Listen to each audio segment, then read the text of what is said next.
السلام عليكم ورحمة الله وبركاته. بسم الله الرحمن الرحيم. الحمد لله رب العالمين. الله رب محمد صلى عليه وسلم. اللهم صل وسلم وبارك على سيدنا محمد وعلى آله وصحبه وجنوده وصائر الماضين والمحبين والعاشقين وأسلافهم وأخلافهم وجميع المؤمنين. بسم الله الرحمن الرحيم. لقد من الله على المؤمنين إذ بعث فيهم رسولا من أنفسهم يتلو عليهم آياته ويزكيهم ويعلمهم الكتاب والحكمة وإن كانوا من قبل لفي ضلال مبين. صدق الله العظيم. قال رسول الله صلى الله تعالى عليه وسلم: التحدث بنعمة الله شكر وتركه كفر. معزز سامعین، رفیقان گرامی، ربیع النور کا مبارک مہینہ، ربیع النور 4 میلاد مصطفیٰ میلاد الحبیب صلی اللہ علیہ وسلم تسلیما کثیرا کثیرا موضوع. رسول اکرم صلی اللہ تعالی علیہ وسلم کے میلاد شریف کے متعلق کروڑوں ائمے اسلاف و اخلاف رحمہم اللہ کتابیں تصنیف فرمائے ہیں. قرآن، احادیث اور اجماع اور قیاس کے طور پر دلائل کثیرہ ائمے اہل سنت اس کے بارے میں تحریر فرمائے ہیں. اس کے باوجود اہل السنت والجماعت کے مخالفین دن بدن اس کے بارے میں کئی طرح کے شکوک اور وسواس پیدا کرنے کی کوشش کرتے ہیں تاکہ عوام کا ذہن منتشر ہو جائے. الذی یوسوس فی صدور الناس من الجنۃ والناس. انسانوں میں بھی جنات میں بھی کئی طرح کے لوگ دلوں میں وسواس ڈالنے والے ہیں. شیاطین الانس بھی، شیاطین الجن بھی. اللہ تبارک و تعالی تمام شیاطین کے فتنے سے، شروں سے ہم سب کے اور تمام مسلمانان اہل سنت کے ایمان و عقیدے کی حفاظت فرمائے. معزز سامعین، میلاد مصطفیٰ صلی اللہ علیہ وسلم قرآن شریف میں آل عمران 164 میں اللہ عز و جل فرمایا: لقد من اللہ علی المؤمنین اذ بعث فیہم رسولا. یقیناً اللہ تبارک و تعالیٰ نے احسان کیا ایمان والوں پر کہ بھیجا ان میں رسول انہی میں سے جو ان پر اللہ تبارک و تعالیٰ کی آیتیں پڑھتا ہے، انہیں پاک کرتا ہے اور کتاب و حکمت سکھاتا ہے، اگرچہ اس سے پہلے وہ کھلی گمراہی میں تھے. یعنی سورہ آل عمران کی 164 آیت. اس کے ابتدائی کلمات مبارکہ لقد من اللہ علی المؤمنین اذ بعث فیہم رسولا، یعنی اللہ تبارک و تعالی یقیناً احسان کیا ہے ایمان والوں پر کہ رسول پاک صلی اللہ علیہ وسلم کو انہی میں سے بھیجا. تقریباً 1,24,000 یا 2,24,000 انبیاء علیہم السلام کو اس دھرتی پر اللہ تبارک و تعالی لوگوں کی ہدایت کے لیے بھیجا، مگر کسی بھی نبی کے بارے میں احسان جتا کے نہیں بتایا. اسی طرح کئی طرح کے نعمتیں اللہ عز و جل عطا فرمایا ہے، مگر کسی نعمت کے بارے میں احسان جتاتے ہوئے اللہ عز و جل قرآن میں نہیں فرمایا. حق تعالیٰ کی منت پہ لاکھوں سلام. تو بہرحال رسول پاک صلی اللہ علیہ وسلم تسلیماً کثیراً کثیرہ کے بعثت مبارکہ رسول پاک کو بھیجنے کے بارے میں اللہ عز و جل فرماتا ہے: لقد من اللہ علی المؤمنین اذ بعث فیہم رسولا. لقد من اللہ علی المؤمنین اذ بعث فیہم رسولا.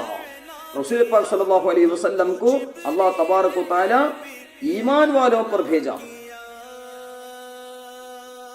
وہ بہت بڑا احسان اس نے کیا ہے. خود اللہ تبارک و تعالی فرماتا ہے باقی نعمتوں کے بارے میں: الم نجعل لہ عینین ولسانا وشفتین. نعمتیں دیا ہے مگر احسان جتا کر صرف بعثت رسول پاک صلی اللہ علیہ وسلم کے بارے میں اللہ عز و جل قرآن میں فرمایا، سورہ آل عمران 164۔ میلاد شریف کے بارے میں، میلاد شریف کی حقیقت کیا ہے، اسے برابر سمجھنا چاہیے۔ میلاد شریف کے بارے میں بد مذہب لوگ، اہل سنت والجماعت کے مخالفین لوگ کئی طرح کے وسواس ڈالتے ہوئے لوگوں کے دلوں سے محبت رسول صلی اللہ علیہ وسلم کو ختم کرنے کی کوشش کرتے ہیں۔ اس کے ساتھ ساتھ ان کا مقصد یہ بھی ہوتا ہے کہ کسی طرح میلاد مصطفیٰ کی بحث میں لوگوں کو الجھا کر اہل السنت والجماعت اور مخالفوں کے درمیان میں جو اصلی اختلاف ہے، اس سے عوام کو ناواقف کرنا ان کا مقصد ہوتا ہے۔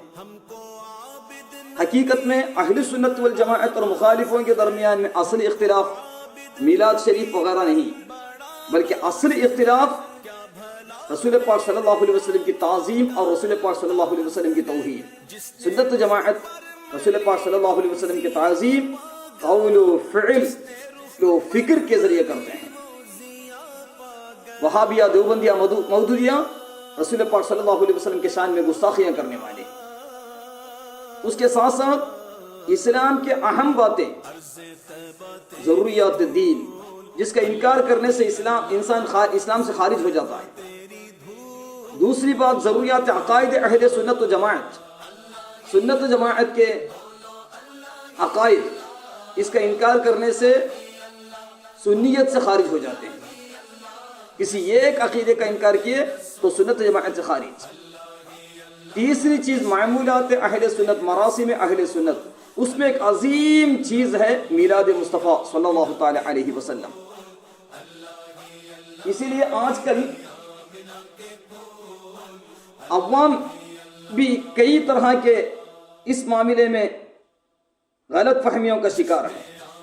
اس کے ساتھ ساتھ اس کو فائدہ اٹھاتے ہوئے وہابیہ، دیوبندیہ، مودودیہ جیسے تمام فرقے کے لوگ سب کے ذہنوں میں میلاد مصطفیٰ کی بات ڈال کر ہمارے اور ان کے درمیان اختلاف یہی چیز ہے، اس طرح کے امور عادیہ یا مراسم و معمولات پر ہی ہمارے درمیان اختلاف ہے، یہ بتانے کی کوشش کر رہے ہیں۔ اس لیے ہمیں سمجھنے کی بات ہے، میلاد النبی صلی اللہ علیہ وسلم جس کے ہم ترغیب دیتے ہیں، اس کی حقیقت آج بہت سے لوگ نہیں سمجھ رہے ہیں۔ اپنے ذہن میں طرح طرح کے فاسد تصورات قائم کر کے ان کی بنیاد پر آج کل کئی طرح کے بحثیں کر ڈالتے ہیں۔ ایسے بحثیں کہ جو کبھی کبھی بے بنیاد بحث میں سب کا وقت بھی ضائع کر دیتے ہیں۔ اسی لیے اہل سنت والجماعت کے علماء، خاص کر اکابرین علماء اہل سنت، اسلاف اہل سنت رحمت اللہ علیہم، اس موضوع پر بہت کچھ تحریرات فرمائے۔ کئی کتابوں کے نام اعلیٰ حضرت رحمت اللہ علیہ اقامت القیامہ علی طاعین القیام نبی اتہامہ میں درج فرمائے۔ اس کے علاوہ میلاد پر لکھی جانے والی کئی کتابوں کے نام ملک العلماء سید ظفر الدین بہاری رحمت اللہ علیہ مظہر المناقب یعنی حیات اعلیٰ حضرت پہلی جلد صفحہ نمبر 157 سے لے کر صفحہ نمبر 159 تک میلاد شریف کے دلائل میں لکھی گئی کئی کتابوں سے چند کتابوں کا تعارف کرائیں۔ اس کے ساتھ ساتھ قیام میلاد پر بھی کئی بزرگان دین کتابیں تصنیف فرمائیں، بالخصوص امام سیوطی رحمۃ اللہ علیہ حسن المقصد فی عمل المولد، میلاد شریف کے بارے میں ہی یہ کتاب ہے۔ اسی طرح کئی مواد اپنے کتابوں میں سیرت الشامیہ یعنی سبل الہدی والرشاد فی سیرت خیر العباد، مدارج النبوہ و درجات الفتوہ، اور اسی طرح امام شالیات رحمۃ اللہ علیہ مورد الازہر، اعلیٰ حضرت رحمت اللہ علیہ اقامت القیامہ المیلاد النبویہ فی الفاظ الرضویہ، اس طرح 7 رسائل تصنیف فرمائے۔ اعلیٰ حضرت رحمت اللہ کے والد گرامی بھی اصول الرشاد اور اذاقۃ الآثام وغیرہ میں میلاد شریف اور قیام میلاد پر کئی دلائل ثابت کر دیے۔ اللہ تبارک و تعالیٰ سب کے درجات کو بلند فرمائے۔ تو بہرحال جشن عید میلاد النبی صلی اللہ علیہ وسلم، رسول اکرم صلی اللہ علیہ وسلم کی بعثت شریفہ، اس کے بارے میں ہم برابر سمجھنا چاہیے اور میلاد شریف کی حقیقت کو سمجھنا چاہیے۔ آج کل کئی طرح میلاد شریف کے بارے میں جو مجلس منعقد کرتے ہیں، جو مجلس اور اجتماع ہوتا ہے، اس کے بارے میں کئی طرح کے فاسد خیالات بھی بڑھتے جا رہے ہیں۔ حقیقت میں ایک امر عادی ہے۔ میلاد شریف حقیقت کے اعتبار سے عہد رسالت صلی اللہ علیہ وسلم اور دور صحابہ رضی اللہ عنہم کی عبادت مشروع نہیں ہے،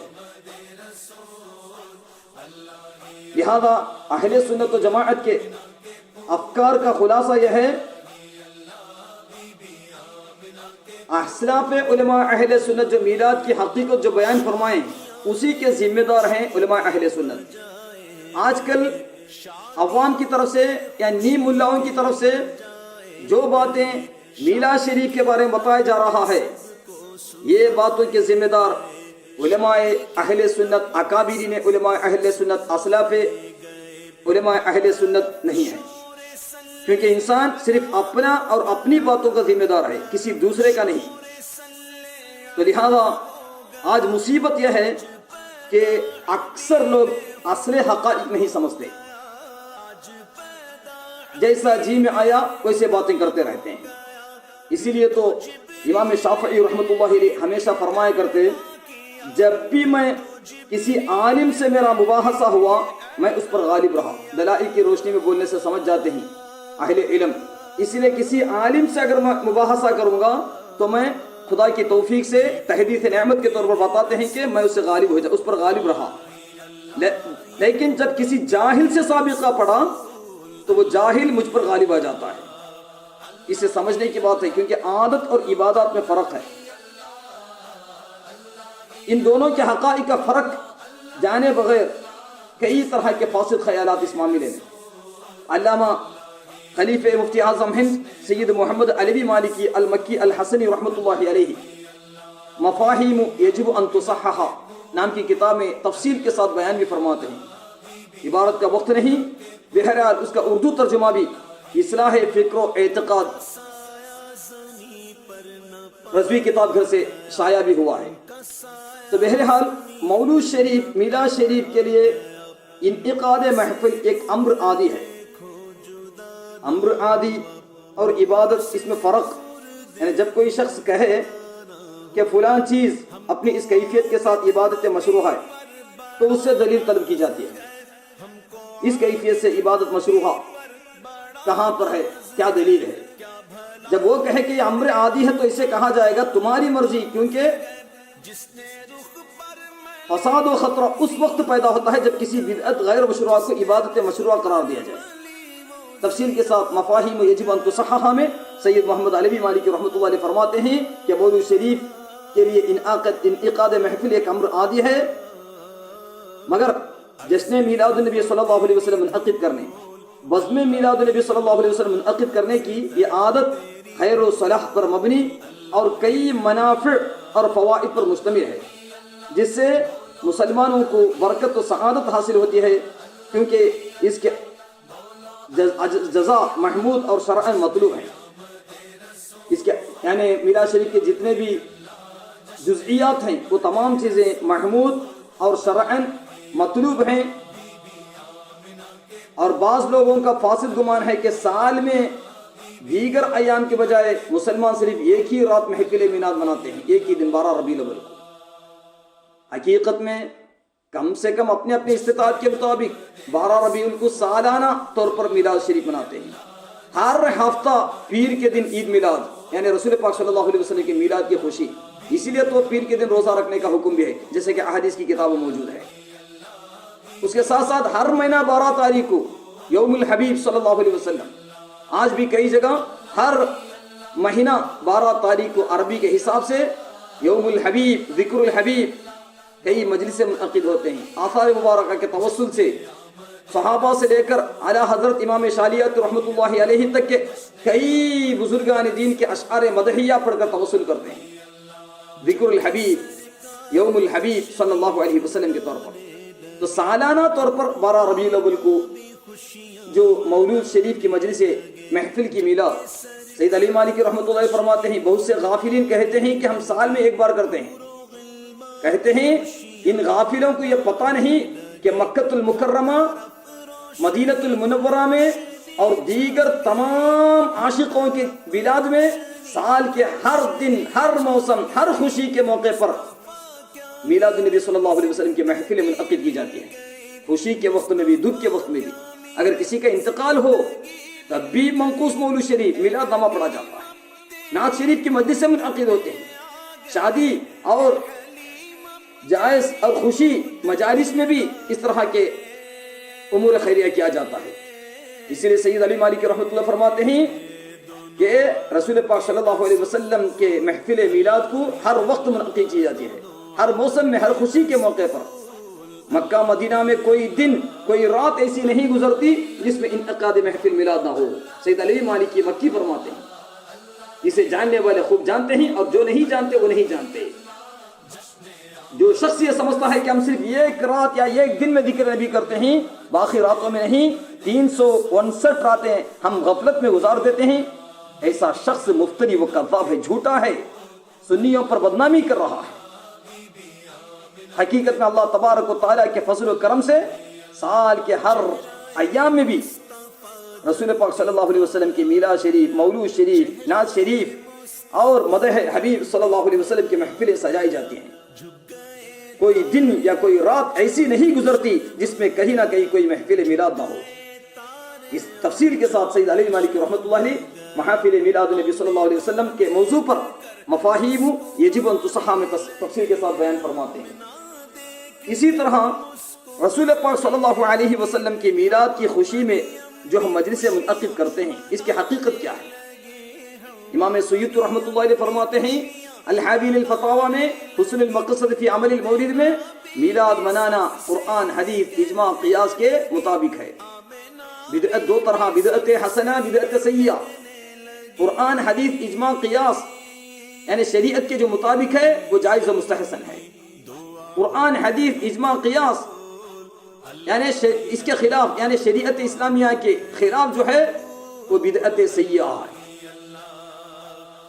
بہرحال میلاد شریف منانا قرآن سے بھی، حدیث سے بھی، اجماع سے بھی، قیاس سے بھی ثابت ہے اور اس کے دلائل اس کے اندر موجود بھی ہیں.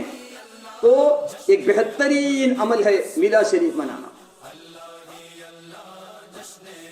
مگر دیوبندیہ، وہابیہ، مودودیہ اسے شرک و بدعت کہتے ہیں، اس لیے کہ یہ قرآن کے بھی، حدیث کے بھی، اجماع، قیاس، دلائل اسلام، اصول اسلام کے خلاف نہیں ہے، بلکہ ان وہابی دیوبندی مودودیوں کے حیاتی مماتی دیوبندی وہابیوں کے کھوپڑی کے خلاف ہے. اس لیے اعلیٰ حضرت رحمۃ اللہ علیہ اقامت القیام علی طائل القیام نبی اتہامہ بہترین انداز میں سمجھائے. الیوم اکملت لکم دینکم واتممت علیکم نعمتی ورضیت لکم الاسلام دینا. اس آیت کے ساتھ ایمان اسلام کامل ہوا، مکمل ہوا. عمر فاروق رضی اللہ عنہ کا فرمان بخاری شریف میں ہے حسبنا کتاب اللہ، ہمیں اللہ تبارک و تعالیٰ کی کتاب یعنی قرآن کافی ہے. قرآن کافی ہے تو اس کا مطلب قرآن کے سوا کسی کی ضرورت نہیں، یہ نہیں، بلکہ قرآن میں سب کچھ ہے، مگر قرآن میں چند اصول و ضوابط و قواعد بتائیں، اس پر عمل کرنا ہے. ما آتاکم الرسول فخذوہ وما نہاکم عنہ فانتہوا. رسول پاک صلی اللہ علیہ وسلم کے حکم کی تعمیل. اور قرآن شریف کا نزول کے بارے میں ایک آیت میں لتبین للناس ما نزل الیہم، یعنی لوگوں کو جتنا پہنچانا ہے وہ ان تک پہنچانے کے لیے آپ بیان کریں. رسول پاک صلی اللہ علیہ وسلم سے اللہ تبارک و تعالیٰ فرماتا ہے قرآن میں سب کچھ ہے. دوسری آیت میں تبیان لکل شیء، رسول پاک پر تمام چیزوں کو بیان کرتے ہوئے قرآن نازل فرمایا. ولا رطب ولا یابس الا فی کتاب مبین، سب کچھ قرآن میں ہے. اسی لیے قل هل يستوي الذين يعلمون والذين لا يعلمون. اسی طرح فاسألوا اہل الذکر ان کنتم لا تعلمون. اس آیت پاک کی تفسیر کرتے ہوئے امام محی السنہ بغوی رحمۃ اللہ علیہ کے اقوال مبارکہ کی تعلیقات میں اعلیٰ حضرت رحمۃ اللہ علیہ فرماتے ہیں التعلیقات رضویہ علی الکتب العربیہ، یعنی حاشیہ رضویہ علی معالم التنزیل. عربی عبارت پڑھنے کا وقت نہیں، تو بہرحال اعلیٰ حضرت رحمۃ اللہ علیہ اقامت القیامہ میں بھی اس کے عربی اور اس کے اردو بیان فرمائیں۔ تو بہرحال ہمیں چاہیے کہ میلاد شریف کی حقیقت، اس کا حکم، اس کے دلائل، میلاد شریف کی خوشی منانا ایک مستحب عمل ہونے کے ساتھ ساتھ ایمان والوں کے دلوں میں عشق رسول اور محبت ایمانی زیادہ کر دیتا ہے، اور میلاد شریف کی مجلس میں حاضر ہونے والوں کو دلوں میں عشق رسول اور محبت ایمانی کا تقاضا پیدا کر دیتا ہے۔ اس لیے میلاد شریف کی حقیقت یہ ہے، جیسے کہ امام سیوطی رحمۃ اللہ علیہ حسن مقصد میں اور ابو بکر دمیاطی رحمۃ اللہ اعانۃ الطالبین میں وغیرہ میں فرماتے ہیں، ایک شخص یا چند لوگ شریک ہو کر بخلوص عقیدت و محبت حضور اکرم صلی اللہ علیہ وسلم کی ولادت باسعادت کی خوشی اور اس نعمت عظمیٰ کے شکر میں ذکر شریف کے لیے مجلس منعقد کریں، اور اس مجلس و محفل میں حالات ولادت باسعادت و رضاعت، یعنی ولادت کے حالات اور رضاعتاً کو دودھ پینے کے اس زمانے کے حالات، کیفیت نزول وحی اور مرتبہ رسالت، احوال معراج، احوال ہجرت اور معجزات، اخلاق و عادات کریمہ صلی اللہ تعالی علیہ وسلم، رسول اکرم صلی اللہ علیہ وسلم کی بڑائی یعنی عظمت، بلندی، رسول پاک صلی اللہ علیہ وسلم کو کتنا مرتبہ تھا، اور عظمت جو انہی کے یعنی رسول پاک صلی اللہ علیہ وسلم کو ان کا رب کتنا مرتبہ عطا کیا ہے، اسے بیان کرنا وہ محفل میلاد میں کیا جاتا ہے۔ رسول اکرم صلی اللہ علیہ وسلم کی تعظیم و توقیر کی تاکید، وتعظمه وتوقره، نبی اکرم صلی اللہ علیہ وسلم کی تعظیم کرو، تعظیم میں داخل ہے رسول پاک صلی اللہ علیہ وسلم کا میلاد منانا بھی۔ اسی لیے محمد الرسول اللہ اس آیت پاک کی تفسیر میں امام اسماعیل حقی رحمۃ اللہ علیہ فرماتے ہیں ومن تعظیمہ عمل المولد، رسول پاک صلی اللہ علیہ وسلم کی تعظیم میں داخل ہے میلاد منانا۔ محمد الرسول اللہ یعنی محمد صلی اللہ تعالی علیہ وسلم تسلیما کثیرا کثیرا، اللہ تعالیٰ کے رسول ہیں۔ اس آیت پاک کی تفسیر میں محمد الرسول اللہ اس آیت پاک کی تفسیر میں فرماتے ہیں کہ میلاد منانا بھی تعظیم نبی میں داخل ہے۔ اسی طرح احمد بن زین الدہلان رحمۃ اللہ علیہ الدر الثنیہ میں فرماتے ہیں ومن تعظیمہ صلی اللہ علیہ وسلم الفرح بلیلۃ ولادتہ ویومہ، رسول پاک صلی اللہ علیہ وسلم کے پیدائش کی رات اور دن کی تعظیم کرنا وہ بھی اس میں داخل ہے۔ تو بہرحال میلاد شریف منانا اس کی حقیقت یہ ہے، محفل میلاد شریف منعقد کرنا، رسول پاک صلی اللہ علیہ وسلم کی تعظیم و تاقیر کی تاکید اس میں کرنا، اور خاص معاملات و فضائل و کمالات جن سے اللہ تبارک و تعالیٰ نے اپنے محبوب صلی اللہ علیہ وسلم کو خاص فرمایا اور تمام مخلوق سے ممتاز فرمایا، اس طرح کے حالات و واقعات احادیث و آثار صحابہ کتب معتبرہ سے بیان کیے جائیں، یہی محفل میلاد کی حقیقت ہے۔ یہ سب امور مستحسن و مستحب ہے، ان کی خوبی دلائل قاطعہ و براہین ساتحہ سے ثابت ہے۔ ہاں، مگر میلاد شریف کے مجلسوں کو، محفلوں کو، جلوس کو غیر شرعی حرکتوں سے، افعال سے پرہیز کرنا ہم اہل سنت کی ذمہ داری ہے۔ اتقوا مواضع التہم، تاکہ مخالفین کو غلط بات منسوب کرنے اور غلط بات ظاہر کرنے، اشاعت کرنے کا موقع نہ ملے۔ ہم اپنے مجالس میلاد، محافل میلاد، جلوس میلاد کو شریعت اسلامی کی روشنی میں کرتے ہوئے اس کی روحانیت، اس کے فیوز و برکات کو کما حق ہو حاصل کرنے کی کوشش کرنا چاہیے۔ یہاں تک کہ عیسیٰ نبی علیہ السلام کی امت پر آسمان سے دسترخوان نازل ہوا، تو اس کے بارے میں اللہ تبارک و تعالی سے عیسیٰ نبی السلام دعا کرتے ہیں کہ عید کا دن قرار دے۔ اللہ تعالیٰ سارا واقعہ قرآن میں فرماتا ہے، سورہ مائدہ 114۔ بعض لوگ کہتے ہیں کہ عید 2 ہی دن ہے، باقی دن عید نہیں ہے، کئی طرح کے عیدیں ہیں۔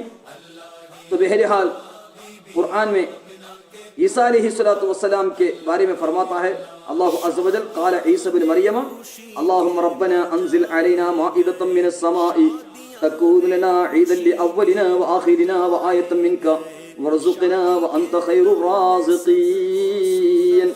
یعنی عیسیٰ علیہ السلام دعا کرتے ہیں اے پروردگار ہم پر آسمان سے یہ خوان اتار، یعنی دسترخوان اتار کہ وہ ہمارے لیے عید ہو، ہمارے اگلے پچھلوں کی اور تیری طرف سے نشانی، اور ہمیں رزق دے،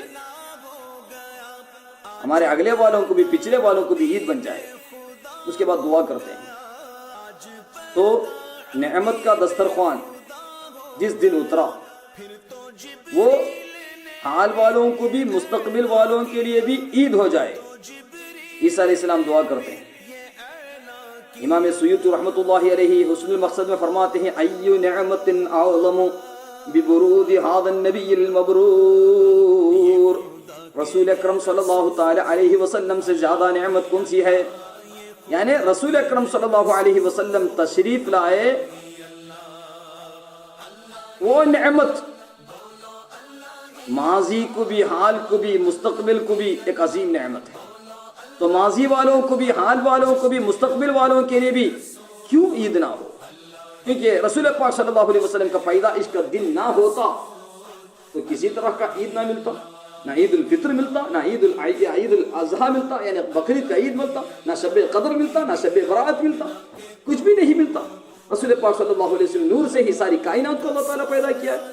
رسول پاک صلی اللہ علیہ وسلم کے وجود مسعود 12 ربیع الاول یعنی ربیع الاول شریف میں جب پیدا ہوئے تو اس پیدائش کی وجہ سے ہی تو ہمیں قرآن ملا ہے، کعبہ ملا ہے، ایمان ملا ہے۔ اس سے پہلے یہ کائنات کا ہر ذرہ ذرہ جو جلوہ یہاں دکھ رہا ہے وہ سب میلاد مصطفیٰ کا جلوہ ہے صلی اللہ علیہ وسلم۔ رسول پاک کی نور کی نورانیت سے ہی یہ سب کچھ چمکا ہے۔ زمین و زمان تمہارے لیے، چنین و چنا تمہارے لیے، مکین و مکہ تمہارے لیے، بنے دو جہاں تمہارے لیے صلی اللہ علیہ وسلم تسلیما کثیرا کثیرا۔ تو بہرحال رسول پاک صلی اللہ علیہ وسلم کی پیدائش قرآن میں 2 طرح کے تذکار کرنے کا حکم، وَذْكُرُوا نِعْمَتَ اللَّهِ عَلَيْكُمْ، ایک تمہاری نعمتوں کو تم یاد کرو۔ دوسری آیت میں وَذَكِّرْهُمْ بِأَيَّامِ اللَّهِ، جس دن اللہ تعالیٰ کی نعمتیں اللہ تبارک و تعالیٰ عطا کیا ان ایام کو بھی یاد کرو۔ رسول پاک صلی اللہ علیہ وسلم کی پیدائش، رسول پاک صلی اللہ علیہ وسلم ایک نعمت العلماء، سب سے عظیم نعمت واسطۃ العلماء رسول پاک صلی اللہ علیہ وسلم۔ اور جس دن رسول پاک صلی اللہ علیہ وسلم پیدا ہوئے وہ بہترین یوم ہے، اس لیے ہمارے متعلق یعنی امتوں کے معاملے میں سب سے افضل رات لیلۃ المولد الشریف، رسول پاک صلی اللہ علیہ وسلم کی ولادت کا مبارک رات ہے، جیسے کہ حاشیۃ الشروانی علی تحفۃ المحتاج، ذخائر الاخوان فی مواعظ شہر رمضان اور دیگر کتابیں موجود ہیں۔ رسول پاک صلی اللہ علیہ وسلم کے حق میں سب سے افضل رات اسراء اور معراج کا رات، کیونکہ اس میں دیدار الہی ہوا ہے۔ ہمارے لیے سب سے افضل رات لیلۃ المولد شریف، اس کے بعد شب قدر وغیرہ، شب معراج وغیرہ ہے۔ تو رسول پاک صلی اللہ علیہ وسلم کی پیدائش کی رات، اسی لیے امام قسطلانی رحمۃ اللہ علیہ مواہب اللدنیہ، العلامہ عبدالحق دہلوی رحمۃ اللہ علیہ ما ثبت من السنہ میں بھی اور مدارج النبوہ میں بھی فرماتے ہیں کہ کئی حیثیتوں سے لیلۃ القدر، شب قدر سے بھی رسول پاک صلی اللہ علیہ وسلم کی پیدائش کی رات لیلۃ المیلاد سب سے افضل ہے۔ تو بہرحال کئی آیتوں میں اللہ عز و جل یعنی عید، کئی طرح کے عید، صحیح البخاری میں الیوم اکملت لکم دینکم واتممت علیکم نعمتی ورضیت لکم الاسلام دینا، سورہ مائدہ 3۔ اس آیت کے متعلق یہودی کا سوال، حضرت عمر فاروق رضی اللہ عنہ کا جواب کہ اگر تمہارے پاس، یہودی آ کر کہنے لگے اگر آپ کی کتاب قرآن پاک میں جو آیت ہے وہ اگر ہم پر نازل ہوتی تو ہم اسے عید مناتے۔ فرماتے ہیں عمر فاروق رضی اللہ عنہ قد عرفنا ذلك اليوم والمكان الذي نزلت فيه على النبي صلی اللہ علیہ وسلم وهو قائم بعرفہ یوم جمعہ، ہم اس دن یعنی عرفہ کا دن اس جگہ کو جانتے ہیں جہاں رسول پاک صلی اللہ علیہ وسلم پر یہ آیت نازل ہوا۔ فرماتے ہیں عرفات کا مقام ہے، جمعہ کا دن ہے، یعنی اس دن ہمارے لیے 2 عیدوں کا اجتماع ہے، ایک جمعہ کا دن کی حیثیت سے، دوسرا عرفہ کا دن۔ جیسا کہ امام بخاری رحمۃ اللہ علیہ صحیح البخاری کتاب الایمان میں باب زیادۃ الایمان و نقصانہ صفحہ نمبر 11 حدیث نمبر 45 میں فرماتے ہیں۔ اسی طرح کئی روایتیں یوم عرفہ عید کا دن ہے، ترمذی شریف ابواب تفسیر القرآن 685 میں فرماتے ہیں۔ تو جشن عید میلاد النبی صلی اللہ علیہ وسلم کہنے سے بہت لوگوں کو کئی طرح کے دعوے پیش کرتے ہیں۔ سمجھنے کی بات ہے، جب دین اسلام میں ہر جمعہ کو عید کا دن قرار دیا گیا ہے تو یہ ایک مہینے میں 4 عید 5 عید آ رہے ہیں۔ تو رسول پاک صلی اللہ علیہ وسلم کے یوم ولادت کو اگر عید کا دن منانے پر بلا وجہ بغیر دلائل کے اعتراض کرنے والے ہیں، اللہ تعالیٰ ان کے فتنوں سے شروں سے سارے مسلمانوں نے اہل سنت کی حفاظت فرمائے۔ اسی طرح رسول اکرم صلی اللہ علیہ وسلم کے پیدائش کا مہینہ، پیدائش کا دن جشن عید میلاد النبی صلی اللہ علیہ وسلم، خصوصی طور پر عید میلاد کے دن کے بارے میں امام ابو شامہ امام نبوی رحمۃ اللہ علیہ کے استاد گرامی امام ابو شامہ رحمۃ اللہ علیہ الباحث علی انکار البدع والحوادث میں ومن احسن مبتدئ فی زماننا، یعنی اصل میلاد انبیاء کرام علیہم الصلوۃ والسلام عہد میثاق سے شروع، انبیاء کرام اپنی قوم کے مجلسوں میں اور رسول پاک صلی اللہ علیہ وسلم صحابہ کرام سب اصل میلاد کے عامل تھے، اور بعد میں جیسے جیسے زمانے میں انقلاب پیدا ہوتے ہیں، پڑھنے پڑھانے کا رواج بھی مختلف انداز میں، اسی طرح مولود شریف میلاد شریف کے تزئین و ترقی کے لیے بھی مختلف اندازے ہمارے قدیم بزرگان دین کی اتباع کرتے ہوئے کرتے آئے۔ تو بہرحال میلاد شریف کے بارے میں کئی کتابیں علماء اہل سنت نے درج فرمایا ہے، رسول پاک صلی اللہ علیہ وسلم کئی احادیث میں بھی بیان فرمائے۔ بہرحال یہ کتاب علامہ عبدالحق الہ آبادی رحمۃ اللہ علیہ کی لکھی ہوئی کتاب الدر المنظم، مشہور ہماری کتاب الدر المنظم فی بیان حکم مولد النبی الاعظم صلی اللہ علیہ وسلم، بہترین کتاب علامہ عبدالحق الہ آبادی رحمۃ اللہ علیہ کا لکھا ہوا کتاب، جسے اردو میں علامہ محمد منشا تابش قشوری رحمۃ اللہ علیہ بھی ترجمہ کیا ہے۔ یہ کتاب استاد الکل حاجی امداد اللہ مہاجر مکی رحمۃ اللہ علیہ کے ارشاد کے مطابق یہ کتاب کو تصنیف کیا گیا ہے۔ امام احمد رضا اکیڈمی اس کا اردو ترجمہ میلاد مصطفیٰ صلی اللہ علیہ وسلم بزبان مصطفیٰ صلی اللہ علیہ وسلم کے نام سے شائع بھی کیا۔ تو بہرحال اس میں کئی احادیث بتا دیا گیا ہے میلاد شریف کے تعلق سے، یہاں تک کہ اس میں کئی ابواب ہیں، 8 ابواب۔ پہلے باب میں رسول پاک صلی اللہ علیہ وسلم خود اپنی زبان مبارک سے حال ولادت اور منکروں کی مذمت و برائی کرتے ہوئے جو بتائے گئے، یا کسی صحابہ اور صحابہ کرام کی درخواست کی بنیاد پر کئی مدحیہ اشعار یا کئی مدحی کلمات رسول پاک صلی اللہ علیہ وسلم جو اپنا میلاد بیان فرمائے وہ تفصیل کے ساتھ ہے، جس کے فصل نمبر پہلے میں رسول پاک صلی اللہ علیہ وسلم نے خود جو اپنی ولادت باسعادت کا ذکر فرمایا ہے، ان احادیث کریمہ کو، احادیث صحیحہ کو لایا گیا ہے، اور اس میں منکرین کی مذمت و برائی کا ذکر نہیں، نہ ہی کسی صحابی کا درخواست کا تذکرہ ہے۔ پہلے فصل میں پورے اس طرح کی حدیثیں ہیں، دوسرے فصل میں ان روایات صحیحہ کا بیان جس میں رسول اکرم صلی اللہ علیہ وسلم منبر شریف پر جلوہ افروز ہوئے، اپنا نسب شریف، اپنی ولادت مبارکہ کی کیفیت بیان فرمائی۔ اس میں بھی منکرون کی مذمت اور برائی کی نہ بتایا گیا۔ تیسری فصل میں وہ احادیث کریمہ جن میں کسی صحابی رضی اللہ عنہ کی گزارش پر رسول پاک صلی اللہ علیہ وسلم اپنی ولادت باسعادت کا ذکر فرمایا۔ چوتھے فصل میں میلاد شریف کے بیان میں کہ اپنا میلاد بھی اور کئی انبیاء علیہم الصلوۃ والسلام، انبیاء مرسلین علیہم الصلوۃ والسلام کا بھی تذکرہ فرمایا گیا، جیسے کہ منقوص مولود کے پہلے حدیث میں مخدوم الکبیر زین الدین فنانی رحمۃ اللہ علیہ، جس میں رسول پاک صلی اللہ علیہ وسلم کا ذکر بھی ہے اور کئی انبیاء کرام کا ذکر بھی ہے۔ اسی طرح فصل 5 پر انبیاء مرسلین علیہم الصلوۃ والسلام کے ذکر کے بغیر اپنی ولادت مبارکہ کا بیان، اسی طرح صحابہ اکرام تابعین نے انبیاء اکرام علیہم الصلوۃ والسلام کے تذکرے کے بغیر رسول پاک صلی اللہ علیہ وسلم کی پیدائش کا ذکر، ولادت مبارکہ کا ذکر، اور کئی روایتیں وہ تمام چیزیں اس میں یعنی کئی انداز میں بہترین طور پر وہ کتاب تصنیف کی گئی ہے.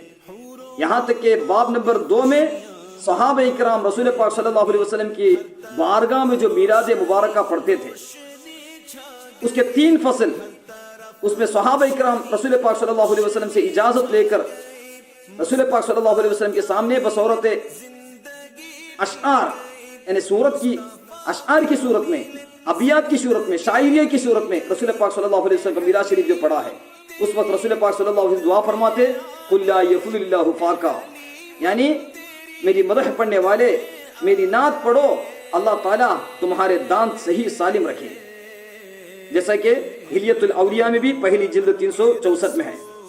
اسی طرح حضرت عائشہ صدیقہ رضی اللہ عنہا رسول پاک صلی اللہ علیہ وسلم کے سامنے جب اشعار پڑھتی تھی آپ کی مدحت میں آپ کے سامنے اشعار پڑھتے تو رسول پاک صلی اللہ علیہ وسلم ان کے لیے دعا کرتے جزاک اللہ یا عائشہ خیرا اے عائشہ اللہ تعالیٰ تمہیں جزائے خیر عطا فرمائے.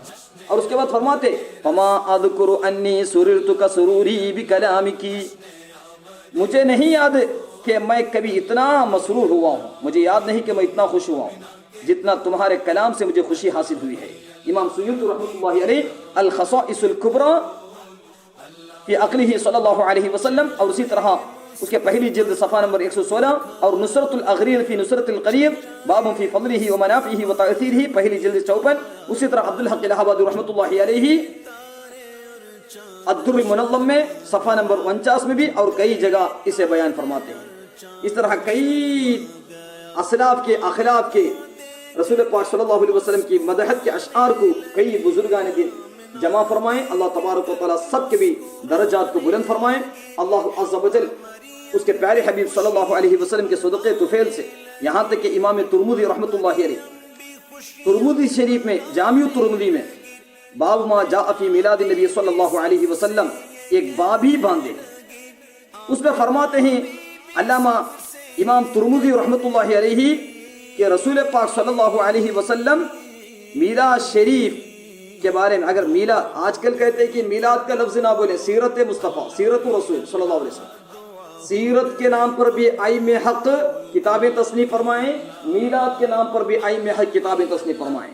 لہذا ہم اہل سنت میلاد کا بھی تذکرہ کریں گے اور سیرت رسول کا بھی تذکرہ کریں گے. ترمذی شریف میں ہے کہ رسول پاک صلی اللہ علیہ وسلم کے ولادت مبارکہ کے بارے میں باب ما جاء فی میلاد النبی صلی اللہ علیہ وسلم اس میں ایک حدیث ولدت انا رسول اللہ صلی اللہ علیہ وسلم عام الفیل میں اور رسول اللہ صلی اللہ علیہ وسلم اسی سال پیدا ہوئے جس سال واقع اصحاب فیل کا ظہور ہوا. تو اس وقت سیدنا عثمان رضی اللہ عنہ قباس بن اشیم صحابی رضی اللہ عنہ سے دریافت کیے ایک سوال انت اکبر ام رسول اللہ اکبر صلی اللہ علیہ وسلم تم بڑے ہو یا رسول اللہ صلی اللہ علیہ وسلم بڑے ہیں. سوال کا اندازہ عمر کے لحاظ سے ہے مگر صحابہ اکرام وہاں بھی ادب کا خیال رسول اللہ صلی اللہ علیہ وسلم اکبر منی وانا اقدم منہ فی المیلاد رسول اللہ صلی اللہ علیہ وسلم مجھ سے بڑے ہیں البتہ میں ولادت میں مقدم ہوں. سبحان اللہ کیا احترام صحابہ اکرام کے بات میں ادب و احترام رسول اکرم صلی اللہ علیہ وسلم کو ملحوظ رکھا جاتا ہے. مگر آج کل بعض لوگ رسول اکرم صلی اللہ علیہ وسلم نام اسم گرامی کو لینا ہی الرجک سمجھتے ہیں جلتے ہی برا سمجھتے ہیں. الخبیثون للخبیثات. تو بہرحال رسول پاک صلی اللہ علیہ وسلم کا ذکر میلاد احادیث کی کتابوں میں موجود ہے کئی کتابوں میں اور کئی ائمہ دین کی کتابوں میں موجود ہے. اللہ تبارک و تعالی تمام کے درجات کو بلند فرمائے. اس کے ساتھ ساتھ انوار آفتاب صداقت میں بھی علامہ قاضی فضل اللہ لدھیانوی رحمۃ اللہ علیہ بھی کئی دلائل کی روشنی میں میلاد شریف. اسی طرح عبدالسمیع رحمۃ اللہ علیہ انوار ساتیہ جو براہین قاطعہ کے رد میں اور اسی طرح البروق اللامیہ جو براہین قاطعہ کے رد میں یہ تمام کتابوں کے مطالعے سے اس موضوع میں زیادہ سے زیادہ مواد اور دلائل حاصل کرنے کی کوشش کرنا چاہیے. اللہ تعالیٰ توفیق عطا فرمائے. دعا کرنے کی وصیت کے ساتھ وصلی اللہ علیہ سیدنا محمد وعلی آلہ وصحبہ وجلودہ وصائر المادحین والعاشقین والمحبین واصلافہم وخلافہم وجمیع المؤمنین والحمد للہ رب العالمین. السلام علیکم ورحمۃ اللہ وبرکاتہ.